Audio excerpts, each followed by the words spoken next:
Eu sou Tereza Adrião, professora da Faculdade de Educação da Universidade Estadual de Campinas.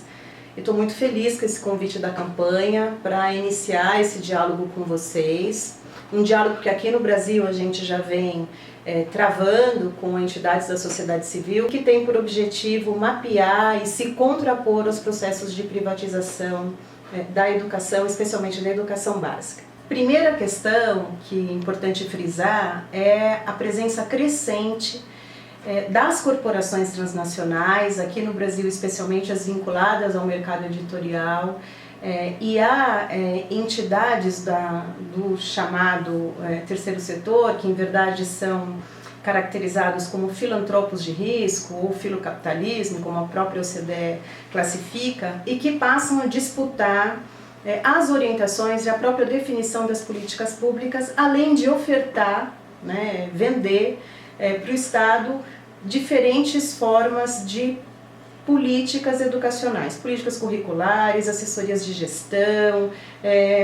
livros didáticos, enfim. É uma presença muito grande das orientações advindas desses grupos na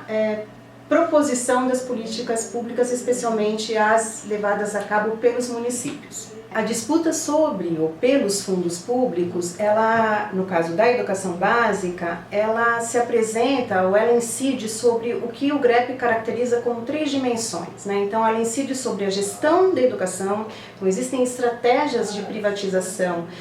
da gestão das escolas e da gestão dos sistemas de ensino, sobre a oferta da educação, afinal de contas, quem vai ser o provedor da educação, especialmente agora que se ampliou o atendimento obrigatório, e estratégias de privatização do currículo. A presença desses grandes grupos privados com fins de lucro imediato e com fins de lucro no médio e longo prazo, que seriam esses braços sociais, especialmente dos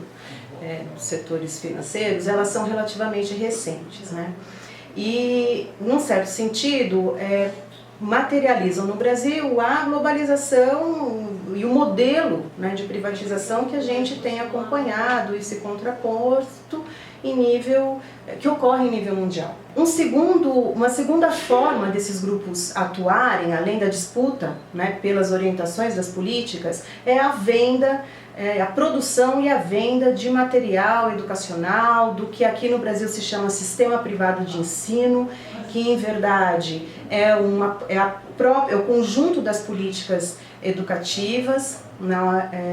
Então é um conjunto de ações e serviços que é comprado pelos governos dessas empresas ou desses grupos, essas fundações, enfim,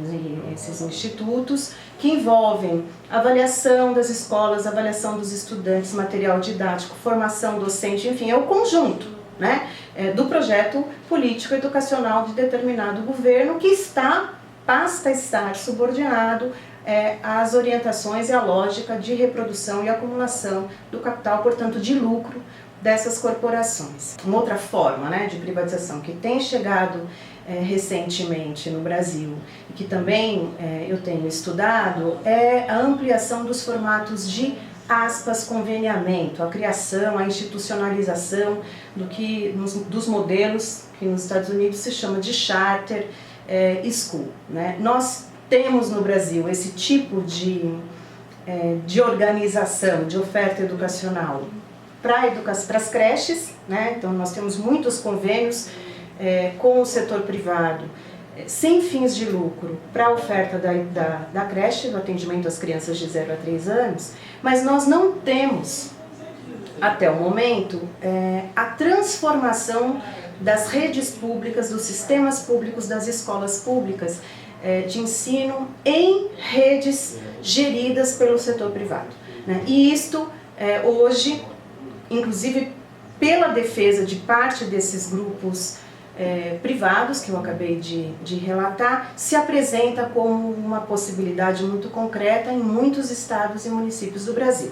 Então, é um exemplo claro do que alguns autores identificaram nas orientações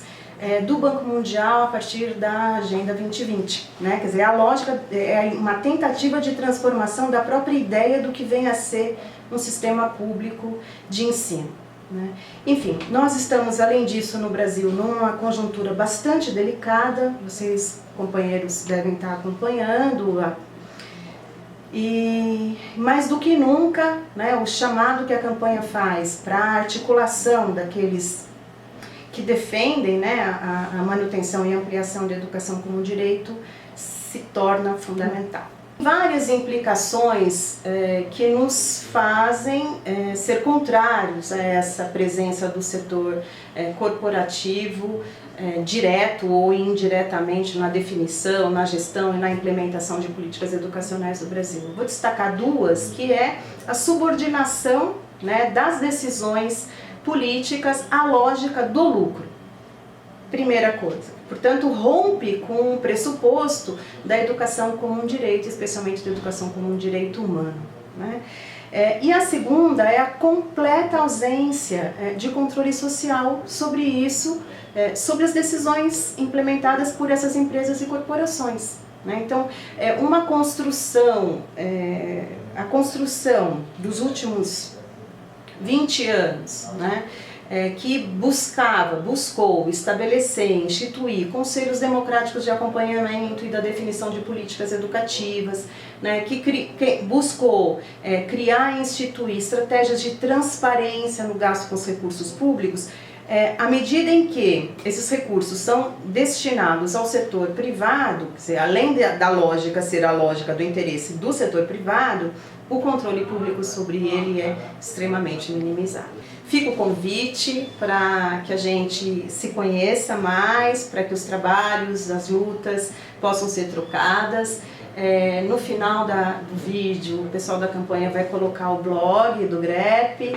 ali a gente tem algumas publicações, nós temos também algumas atividades desenvolvidas junto à CLAD, então também está disponível no site da CLAD, e esperamos mesmo poder nos encontrar mais para frente.